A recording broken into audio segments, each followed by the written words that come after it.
यदि किसी कुंडली में शनिदेव उच्च के होकर विराजमान है तो क्या फल देखने को मिलेंगे।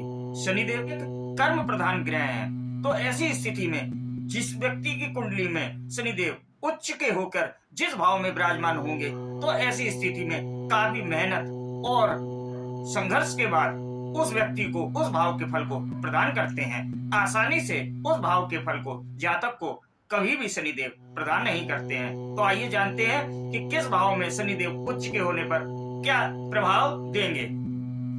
यदि कुंडली के द्वितीय भाव में शनिदेव उच्च की स्थिति में होकर विराजमान होते हैं तो धन प्राप्ति करने के लिए व्यक्ति को जीवन भर कड़ी मेहनत करनी पड़ती है।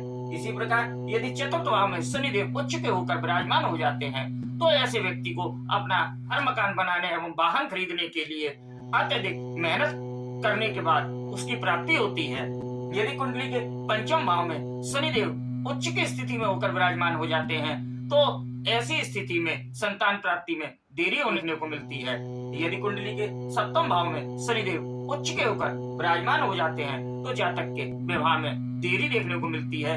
यदि कुंडली के नवम भाव में शनिदेव उच्च की स्थिति के होकर विराजमान होते हैं तो ऐसे व्यक्तियों का भाग्योदय काफी अधिक समय व्यतीत होने के बाद होता है।